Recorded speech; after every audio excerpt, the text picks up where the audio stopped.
Hello friends, welcome to TNPSC Star Student Zone channel. So in the video நம்ம 10th standard science இருக்க first lesson ஆன laws of motion ஓட book back answer question answers தான் பார்க்க போறோம். So போன வீடியோல இந்த lesson ஓட 1 mark questions எல்லாத்தையும் போட்டிருந்தோம். இந்த வீடியோல நம்ம answer in brief and ஒரு சில numeric problems and detailed answers அதை எல்லாத்தையுமே பார்க்க போறோம். ஓகேவா? So இப்போ ஃபர்ஸ்ட் ஆன்சர் இன் பிரீஃப் பாருங்க. டிஃபைன் இனர்ஷியா அப்படின்னு சொல்லி கேட்குறாங்க. ஓகேவா? இனர்ஷியா அப்படிங்கிறது என்ன, அதோட கிளாசிஃபிகேஷன்ஸ் என்னென்னு சொல்லுங்க அப்படின்னு சொல்லியிருக்காங்க. ஓகேவா? ஸோ இனர்ஷியா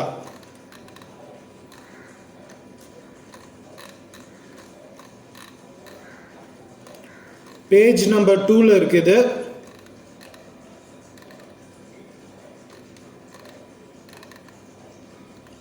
ஓகேவா? ஸோ இனர்ஷியா அப்படிங்கிறது இதுதான். The inherent property of a body to resist any change in its state of rest or the state of uniform motion unless it is influenced upon by an external unbalanced force is known as inertia. So இதில் types of inertia என்னென்னு பாருங்க.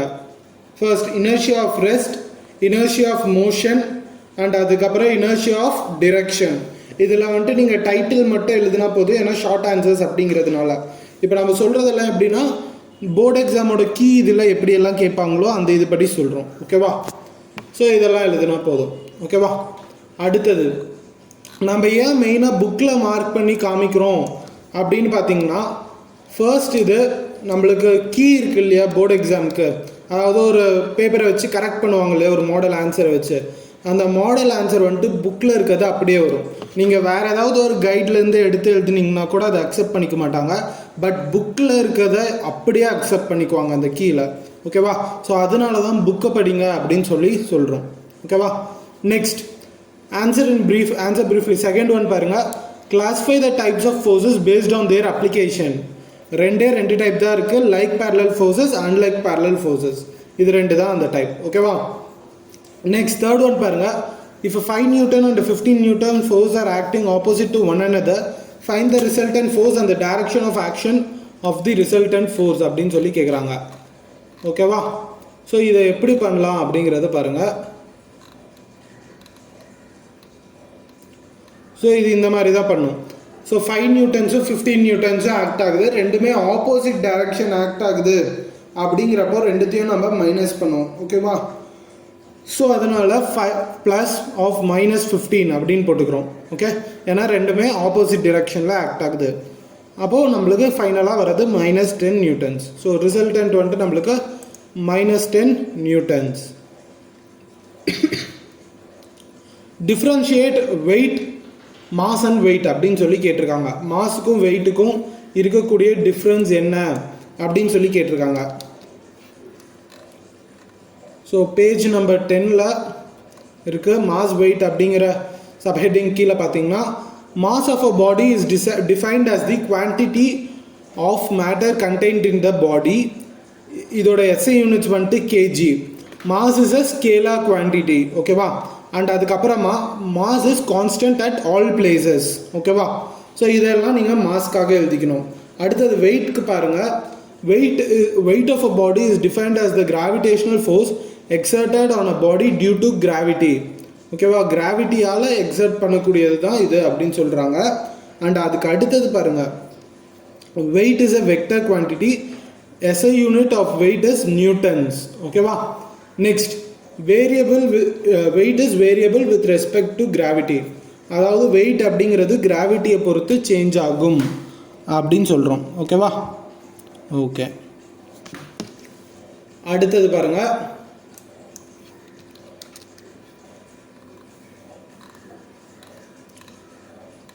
Define momentum of a couple அப்படின்னு சொல்லியிருக்காங்க. So ஒரு கப்பிளோட momentum என்ன அப்படிங்கிறத நம்ம இது பண்ணணும். இது பேஜ் நம்பர் 5ல் இருக்கு.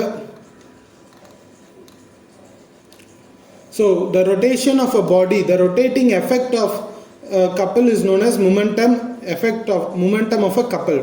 ஓகேவா? ஸோ அதுக்கப்புறம் நீங்கள் டேரெக்டாக இந்த momentum of a couple is equal to force into perpendicular distance between the line of action of force. இதை எழுதுனீங்கனாலும் ஓகே, இதை எழுதி இந்த ஃபார்முலா எழுதுனீங்கனாலும் ஓகே. பட் இல்லை எனக்கு பாயிண்ட்ஸ் பத்தாத மாதிரி இருக்குது அப்படின்னு நினச்சிங்கன்னா இங்கே நடுவில் இருக்கிறதையும் எழுதிக்கலாம். நடுவில் இருக்கிறது ஆனால் ஒரு ஆப்ஷனல் இதுதான். ஓகேவா, இதுதான் மெயின் கீ பாயிண்ட்ஸ். ஃபிசிக்ஸ் பொறுத்த வரைக்கும் நீங்கள் என்ன பண்ணணும் அப்படின்னா ஃபார்முலா மஸ்ட் எழுதிடணும். உங்களோட கொஷின் எவ்வளோ பெருசாக இருந்தாலும் அதை ஃபுல்லாக படிப்பாங்களான்னு நம்மளால் சொல்ல முடியாது. ஆனால் அந்த இடத்துல ஒரு ஃபார்முலாவோ ஒரு டயக்ராமோ நீங்கள் கொடுத்து அதை நீட்டாக லேபிள் பண்ணிட்டீங்கன்னா அந்த டயக்ராமை வச்சு ஒட்டுமொத்த கொஷினுக்கு உங்களுக்கு மார்க் போட்டுருவாங்க. ஃபர்தராக அவங்க எதையுமே பார்க்க மாட்டாங்க, அந்த கொஷினை படித்து கூட பார்க்க மாட்டாங்க. ஓகேவா. ப்ளஸ் நீங்கள் ஒரு கொஷின் எழுதுறீங்க அப்படின்னா அதுக்கு சப்ஹெட்டிங் கொடுத்துருங்க. கீ பாயிண்ட்டை சப்ஹெட்டிங்காக கொடுங்க. ஓகேவா. அந்த கீ பாயிண்ட்டை அங்கே நீங்கள் சப்ஹெட்டிங்காக கொடுக்குறப்போ அந்த கொஷினை அவங்க ஃபர்தராக படிக்கணும்னு கூட நினைக்க மாட்டாங்க. இவன் பாயிண்ட்டை கரெக்டாக எழுதியிருப்பான் அப்படிங்கிறது அவங்களுக்கு தோணிடும். ஸோ அதனால் அவங்க அதை அப்படியே விட்டுட்டு போயிடுவாங்க. உங்களுக்கு ஃபுல் மார்க்ஸும் ஈஸியாக கிடச்சிரும். ஓகேவா. ஓகே, ஸோ அடுத்தது பாருங்கள். State the principle of momentum அப்படின்னு சொல்லி கேட்டிருக்காங்க. Principle of momentum.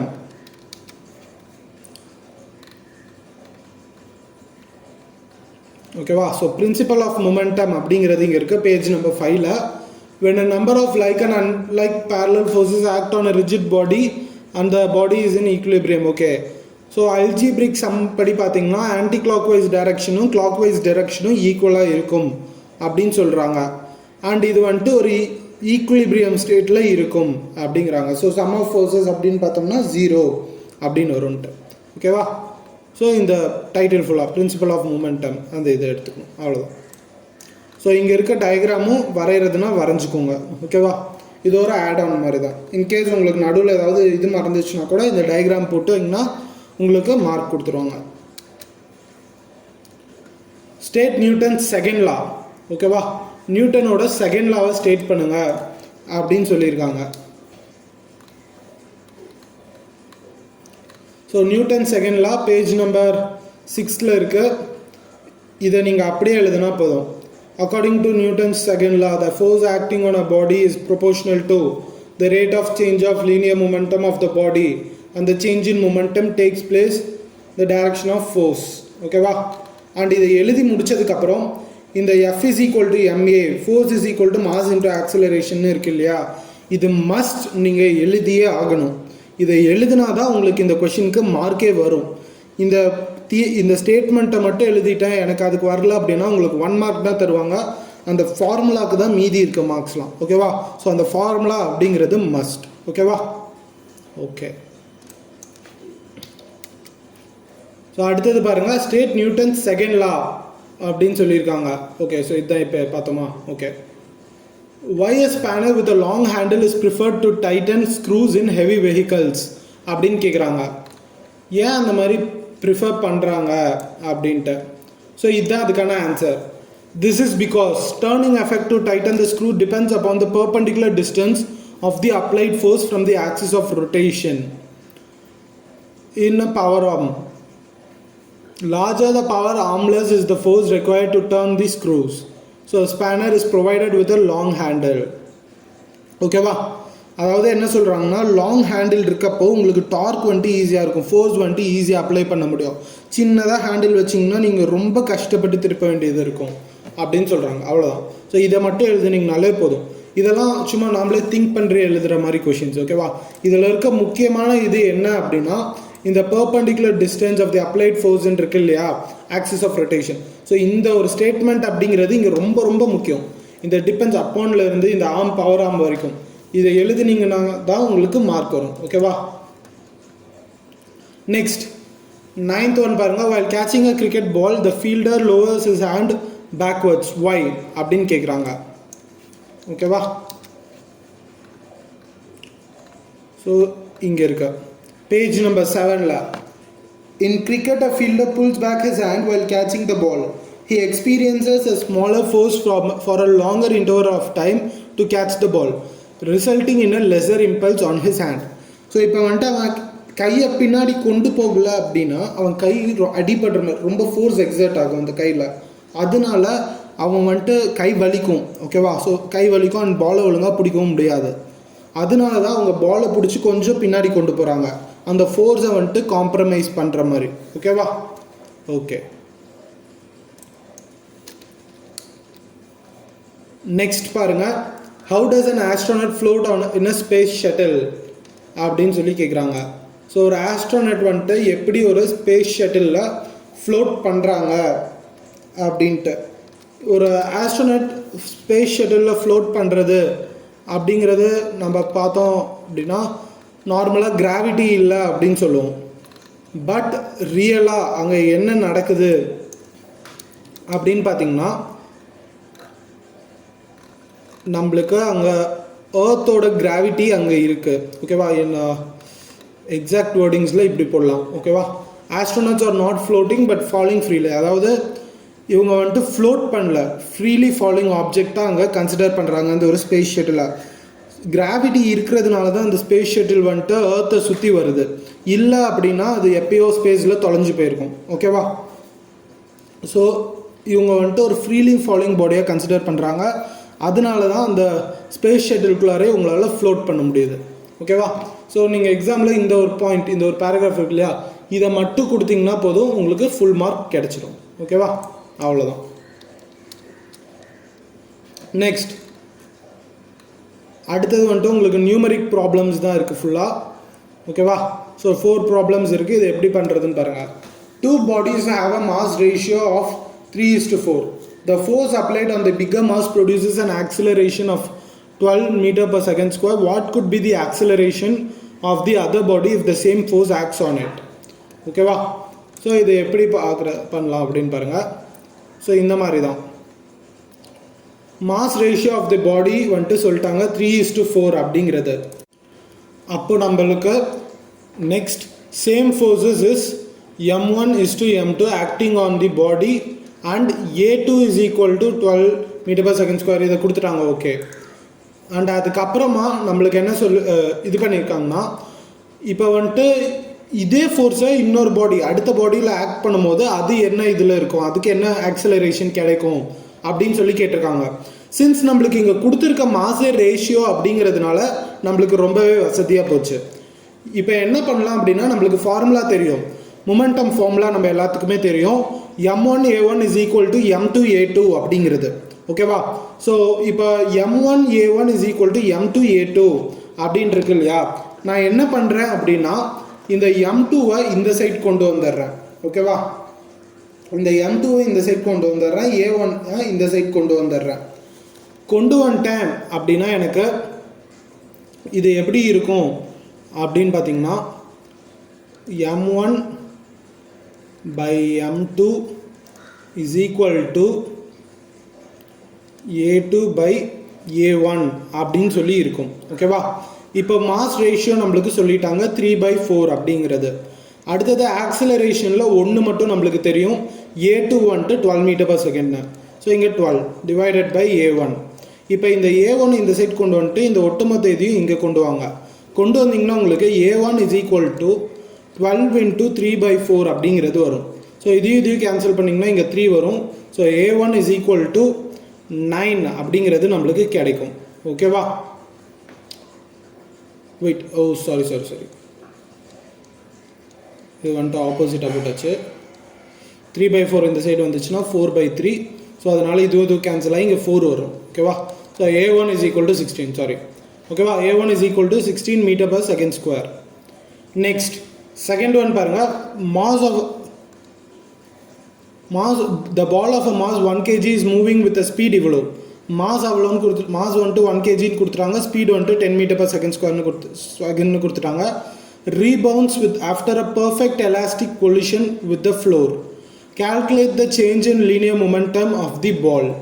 Change in linear momentum கேட்குறாங்க, ப்ளஸ் அது ஒரு பர்ஃபெக்ட் எலாஸ்டிக் collision அப்படின்னு சொல்லிட்டாங்க. பர்ஃபெக்ட் எலாஸ்டிக் collision அப்படின்னா நம்மளுக்கு வெலாசிட்டி வந்துட்டு -u ஆயிரும், அதாவது இனிஷியல் வெலாசிட்டியோட நெகட்டிவ் இதாயிரும். ஓகேவா? ஸோ அதனால் இப்போ அதுக்கு இருக்க மொமெண்டம் என்ன அப்படின்னு கேட்குறாங்க. பர்ஃபெக்ட் எலாஸ்டிக் collision அப்படிங்கிறப்போ மொமெண்டம் வந்துட்டு நீங்கள் mv மைனஸ் mu அப்படின்னு போடுவீங்க. ஓகேவா? ஸோ இங்கே ஆல்ரெடி நம்மளுக்கு வந்துட்டு இந்த மாதிரி இதுதான் ஃபார்முலா நார்மலாக மொமெண்டம் இதில். ஸோ மாஸ் வந்துட்டு common 1 kg. Okay. v minus u. ஓகேவா? இப்போ v என்னது? v வந்துட்டு ஃபைனல் வெலாசிட்டி, u வந்துட்டு initial velocity. v elastic collision, perfect elastic கொலிஷன்னா எந்த ஒரு எனர்ஜியும் அங்கே லாஸ் ஆகலை அப்படின்னு அர்த்தம். ஸோ அதனால் யூவோட நெகட்டிவ் இது தான் v, ஏன்னா மேக்னிடியூட் சேஞ்ச் ஆகுது. u அப்படிங்கிறது கீழே வரும்போது இருக்க வெலாசிட்டி 10, v அப்படிங்கிறது மேலே போகுது. ஸோ அதனால் -10. ஓகேவா? ஸோ அதனால் -10 மைனஸ் ஆஃப் 10. ஸோ m1 இது ரெண்டுத்தையும் இது பண்ணோம்னா -20. So -20 kg metre per second. இதுதான் நம்மளோட சேஞ்ச் இன் மொமெண்டம். ஓகேவா? Change in momentum. அடுத்தது பாருங்கள், a mechanic unscrews a nut by applying a force of 140 Newton with a spanner of length 40 cm. What should be the length of the spanner if a force of 40 Newton is applied to unscrew the same nut? ஓகேவா? So 140 newton apply பண்ணுங்கிறதுக்கு 40 தேவைப்படுதுன்னா 40 newton apply பண்ண எவ்வளோ தேவைப்படும் அப்படின்னு கேட்குறாங்க. So இது வந்துட்டு ரொம்ப ஈஸி. இன்னும் கம்மியான லென்த்தில் இருந்தால் நம்மளுக்கு போதுமாக இருக்கும். ஓகேவா? ஸோ இது வந்துட்டு நம்ம டார்க் அப்படிங்கிற ஃபார்முலாவை யூஸ் பண்ண போகிறோம். Torque is equal to force into displacement அப்படிங்கிறது தான் நம்மளோட ஃபார்முலா. So F1 d1 is equal to F2 d2 அப்படின்னு போட்டுக்கிறோம். ஓகேவா? ஏன்னா கான்ஸ்டன்ட் ஃபோர்ஸ், கான்ஸ்டன்ட் டார்க் தான் நம்மளுக்கு தேவை. ஓகேவா? ஸோ ஃபர்ஸ்ட் இதில் வந்துட்டு நம்மளுக்கு சொல்லிட்டாங்க ஃபோர்ஸ் வந்துட்டு 140 நியூட்டன்ஸ் இருக்குது அண்ட் அதோட டிஸ்பிளேஸ்மெண்ட் வந்துட்டு எவ்வளோ சென்டிமீட்டர்? 40 சென்டிமீட்டர் இல்லையா? 40 சென்டிமீட்டர். நெக்ஸ்ட் அடுத்ததுக்கு வந்துட்டு ஃபோர்ஸ் எவ்வளோ? ஃபோர்ஸ் வந்துட்டு நம்மளுக்கு 40 நியூட்டன்ஸ் இருந்தால் போதும்னு இருக்காங்க. டிஸ்பிளேஸ்மெண்ட் எவ்வளோ லென்த்தில் இருக்கணும் அப்படின்னு சொல்லி கேட்டிருக்காங்க. ஸோ இப்போ இங்கே இருக்க 40 இங்கே இருக்க 40 கேன்சல் பண்ணுறோம். So 140 is equal to d2. So d2 வந்துட்டு 140 சென்டிமீட்டர் இருந்தால் போதும். ஓகேவா? ஸோ ஃபோர்த் கொஸ்டின் இப்போ பார்க்கலாம். ஃபோர்த் கொஸ்டினில் வந்துட்டு ratio of masses of 2 planets is 2:3ன்னு சொல்லிட்டாங்க. அண்ட் அதே போல் ரேஷியோ ஆஃப் ரேடியஸ் வந்துட்டு கொடுத்துட்டாங்க 4:7. இப்போ அவங்க என்ன சொல்லியிருக்காங்கன்னா find the acceleration due to gravity, ratio of their acceleration due to gravity அப்படின்னு சொல்லியிருக்காங்க. இப்போ இதை நம்ம எப்படி கண்டுபிடிக்கிறதுன்னு பார்க்கலாம். ஸோ இப்போ இங்கே இடத்துல பார்த்தீங்கன்னா ஃபோர்த் ஒன்க்கு வந்துட்டு நம்மளுக்கு ரேஷியோ இருக்குது அண்ட் அதே போல் ரேடியஸோட ரேஷியோ இருக்குது. மாஸ் ரேஷியோ, ரேடியஸோட ரேஷியோ. நம்மளுக்கு நார்மலாக இருக்கிற ஃபார்முலா இதுதான். G is equal to capital G into mass divided by R square அப்படிங்கிறது தான் நம்மளுக்கு நார்மலாக இருக்க ஃபார்முலா. ஸோ இப்போ நம்ம என்ன பண்ணுறோன்னா ரெண்டு கிராவிட்டியோட ரேஷியோவையும் கண்டுபிடிக்கணும். ஸோ இதை நான் G1 வச்சுக்கிறேன், இங்கே M1 R1 அப்படின்னு வச்சுக்கிறேன். ஸோ இப்போ இங்கே கீழே வந்துட்டு பை G2 அப்படின்னு போட்டோன்னா இங்கே டோட்டலாக divided by GM2 divided by R2 ஸ்கொயர்னு இருக்கும். இந்த கேபிட்டல் ஜியும் இந்த கேபிட்டல் ஜியும் கேன்சல் ஆயிரும். ஆச்சுன்னா நம்மளுக்கு G1 by G2 is equal to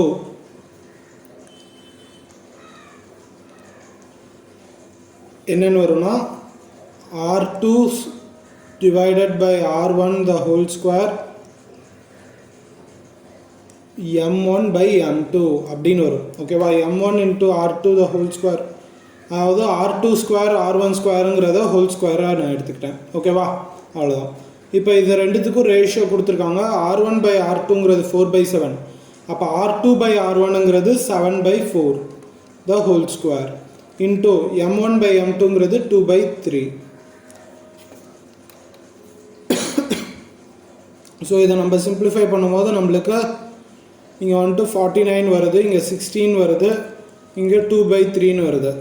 so இதையும் கேன்சல் பண்ணேன்னா எனக்கு இங்கே 8ன்னு வருது. ஓகேவா? ஸோ அடுத்ததாக இங்கே வேறு எதுவும் இல்லை, கேன்சல் பண்ணும். ஸோ அவ்வளோதான். 49/8 3s are 24. ஸோ 24 இதுதான் நம்மளோட ஃபைனல் ஆன்சர். ஓகேவா? அவ்வளோதான். நெக்ஸ்ட் அடுத்தது பாருங்கள், what are the types of inertia, give an example for each type அப்படின்னு சொல்லி கேட்டிருக்காங்க. ஸோ டைப்ஸ் ஆஃப் இனர்ஷியா என்னென்ன அப்படின்னு பார்க்குறோம். Inertia, so first types of inertia அப்படின்னு எழுதுறதுக்கு முன்னாடி இது ஒரு டீட்டெயில்டு ஆன்சருங்கிறதுனால ஃபர்ஸ்ட் வந்துட்டு நீங்கள் என்ன பண்ணணும்னா இந்த ஒரு டெஃபினிஷன் எழுதிக்கணும். இனர்ஷியானா என்ன அப்படின்ட்டு இந்த டெஃபினிஷன் எழுதிக்கணும். ஓகேவா? அதை எழுதுறதுக்கு அப்புறமா நீங்கள் டைப்ஸ் ஆஃப் இனர்ஷியா அப்படிங்கிற சப்ஹெட்டிங்கில் பேஜ் நம்பர் 2 சப்ஹெட்டிங்கில் போயிட்டு இங்கே இனர்ஷியா ஒவ்வொரு டைட்டிலும் எழுதிட்டு அது கீழே இருக்கிறத எழுதிக்கணும். ஓகேவா? இந்த 3 பாயிண்ட் எழுதிட்டிங்கன்னா போதும். ஸோ இந்த சப்ஹெட்டிங் அப்படிங்கிறது நீங்கள் முக்கியமாக கொடுத்தே ஆகணும். கொடுத்தீங்கன்னா உங்களுக்கு ஈஸியாக மார்க் கிடச்சிடும். ஓகேவா? அவ்வளோதான். ஓகே, அடுத்தது பார்க்கலாம்.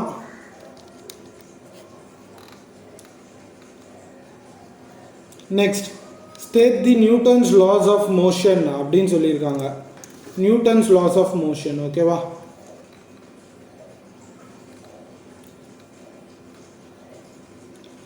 நியூட்டன்ஸ் லாஸ் ஆஃப் மோஷன்னா ஃபர்ஸ்ட் லா ஆஃப் மோஷன் இதை நம்ம எழுதிக்கணும். Newton's first law of motion. So இதை எழுதிட்டு அதுக்கப்புறமா செகண்ட் லா அப்படிங்கிறதுக்கு வரும்.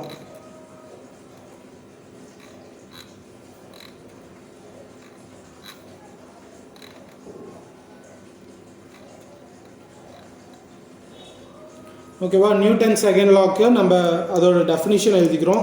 எழுதிட்டு அண்ட் அதே போல் நம்ம இந்த ஃபார்முலாவையும் எழுதிக்கிறோம். ஓகேவா? இந்த ஃபார்முலா செகண்ட் லாவை பொறுத்த வரைக்கும் ஸ்டேட்மெண்ட் எந்த அளவுக்கு முக்கியமோ அதே அளவுக்கு இந்த ஃபார்முலாவும் ரொம்ப ரொம்ப முக்கியம். ஓகேவா? ஒவ்வொரு இதுலேயும் முடிஞ்ச அளவுக்கு ஃபார்முலாஸ் அதெல்லாம் கொடுக்க ட்ரை பண்ணுங்கள். அண்ட் அதே போல் நியூட்டன்ஸ் தேர்ட் லாக்கை இந்த ஸ்டேட்மெண்ட் எழுதிட்டு அதுக்கப்புறமா நம்ம இந்த ஒரு இதையும் எழுதிக்க போகிறோம். ஓகேவா? அதாவது ஈக்குவல் அண்ட் ஆப்போசிட் ரியாக்ஷன் அப்படிங்கிறத தான் இந்த ஸ்டேட்மெண்ட் இங்கே இது பண்ணுது. அண்ட் இந்த ஒரு ஸ்டேட்மெண்ட்டுக்கான டெஃபினிஷனாக நம்ம இதையும் எழுதிக்க போகிறோம். ஓகேவா? அவ்வளோதான். இதை எழுதணும்னா போதும், அந்த கொஷினில் நம்மளுக்கு ஃபுல் மார்க் கிடச்சிடும். ஓகேவா? அதுக்கு அடுத்தது, reduce the equation of a force using Newton's second law of motion அப்படின்னு சொல்லி கேட்குறாங்க. ஓகே,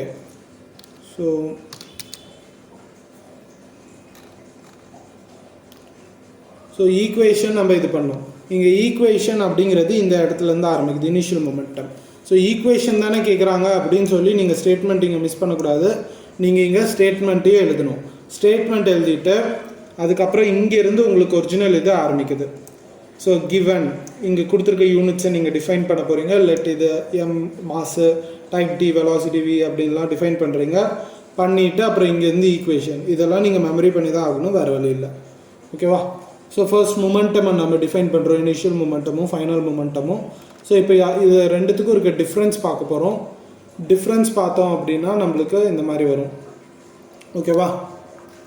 ஸோ அதுக்கப்புறம் நம்ம ப்ரொபோர்ஷனாலிட்டி கான்ஸ்டன்ட்டை எடுத்துகிட்டு கே அப்படிங்கிறத போட்டுக்கிறோம். ஓகேவா? ஸோ அதுக்கப்புறம் கேவை 1ன்னு வச்சிட்டோம்னா force is equal to change in momentum divided by time. Change in momentum அப்படிங்கிறது நம்மளுக்கு acceleration, change in velocity by time அப்படிங்கிறது ஆக்சலரேஷன். ஸோ ஆக்சலரேஷன் போட்டுக்கிறோம். அவ்வளோதான், முடிஞ்சது. ஓகேவா?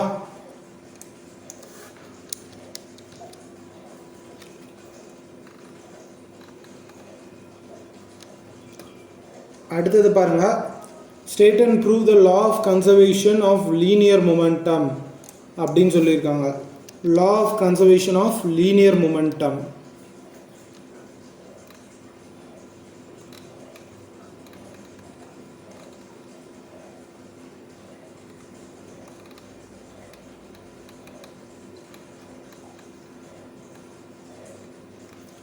ஸோ இதை தான் நீங்கள் எழுதணும்.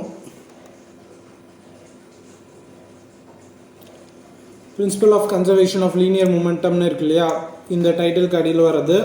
ஸோ ஃபர்ஸ்ட் டெஃபினிஷன் கொடுத்துக்கிறோம். அதுக்கப்புறமா நம்ம டிஃபைன் பண்ண போகிறது என்ன அப்படின்னு சொல்லிவிட்டு ஸோ ஃபர்ஸ்ட் இந்த டயக்ராமை வரைஞ்சிக்கிறோம். இந்த டயக்ராம் ரொம்ப ரொம்ப இம்பார்ட்டண்ட். இதை நீங்கள் கண்டிப்பாக வரைஞ்சாகணும். கார்னரில் ஒரு பாக்ஸ் போட்டு வரைஞ்சிங்கனாலும் சரி, இல்லைனா சென்டராக வரைஞ்சிங்கனாலும் சரி. ஓகேவா?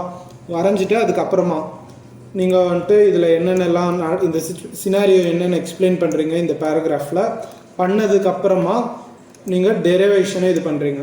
ஓகேவா? ஸோ இந்த ஃபார்முலா எப்படி வருது அப்படிங்கிறத நீங்கள் எக்ஸ்பிளைன் பண்ணுறீங்க. ஓகேவா? அவ்வளோ. ஸோ ஃபர்ஸ்ட் இதை எழுதிட்டதுனால இந்த இது தேவைப்படாது. த அபவ் ஈக்குவேஷன் கன்ஃபார்ம்ஸ் இது தேவைப்படாது.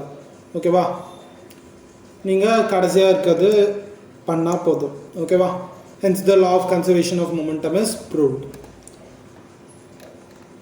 Okay.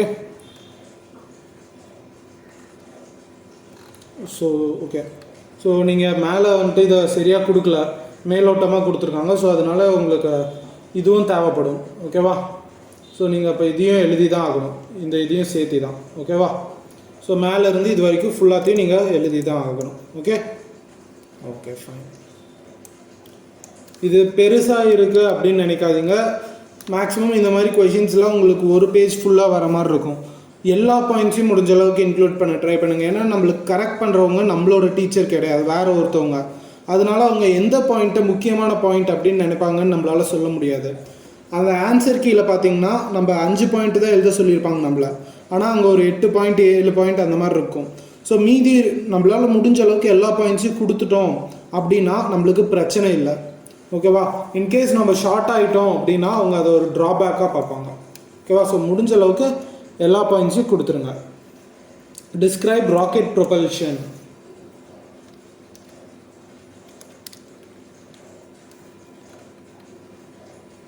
So rocket propulsion page number 8 பார்த்தீங்கன்னா இங்கே கொடுத்துருக்க ப்ரொபல்ஷன் ஆஃப் ராக்கெட் வந்துட்டு எந்த லாவை பேஸ் பண்ணி, நியூட்டன்ஸ் 3rd லாவை பேஸ் பண்ணி அப்படின்னு கொடுத்துருக்காங்க. இது வந்துட்டு கன்சர்வேஷன் ஆஃப் லீனியர் மொமெண்டம் இது பண்ணுது. ஸோ அண்ட் அதுக்கப்புறமா இதுக்கான ஃபார்முலா, இது என்ன மாதிரி இதில் இயங்குது அப்படிங்கிறதையும் கொடுத்துருக்காங்க. கிராவிட்டி ஃபோர்ஸ் ஃபார்முலாவை வச்சு, ஃபோர்ஸையும் கிராவிட்டியும் ரிலேட் பண்ணுற ஃபார்முலாவை வச்சு நம்ம இதை கேல்குலேட் பண்ணுறோம். அவ்வளோதான். ஓகேவா? That's it.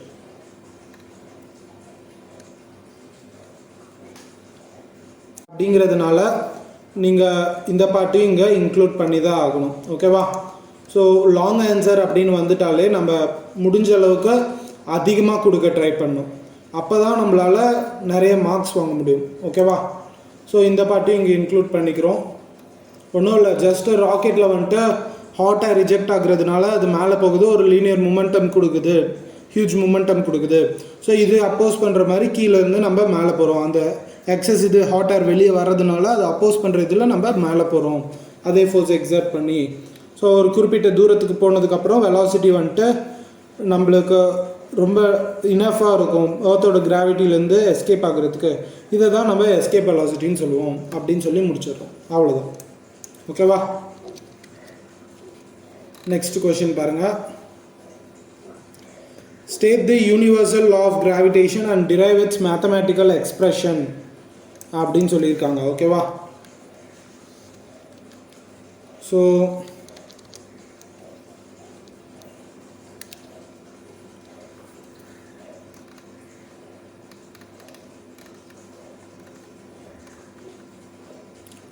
இதுதான் நம்மளோட யூனிவர்சல் லா ஆஃப் கிராவிடேஷன். ஓகேவா? யூனிவர்சல் லா ஆஃப் கிராவிடேஷன் அப்படின்னா இதை தான் நீங்கள் ஃபர்ஸ்ட் எழுதணும். அண்ட் அதுக்கப்புறமா இந்த டயக்ராம் வரைஞ்சி 2 மாதம் அட்ராக்ட் ஆகுது, நடுவில் ஒரு டிஸ்டன்ஸ் ஆறுங்கிற இதில் அட்ராக்ட் ஆகுது அப்படிங்கிறத வரைஞ்சிட்டு அதுக்கப்புறமா நீங்கள் இதை டிஃபைன் பண்ணுறீங்க. ஓகேவா? ஸோ இதை வந்துட்டு உங்களுக்கு ராக்கெட்டுக்கும் எழுத சொல்லியிருந்தேன், பட் இது தேவைப்படாததுக்கு. ஓகேவா? ஸோ நீங்கள் இதை வந்துட்டு ராக்கெட்டுக்கு வந்துட்டு வெறும் தியரியாக கொடுத்துட்டிங்கன்னா போதும். இதை கிராவிடேஷனுக்கு மட்டும் இங்கே நார்மலாக மேத்தமேட்டிக்கலாக ப்ரூவ் பண்ணுங்க. ஓகேவா? அவ்வளோதான்.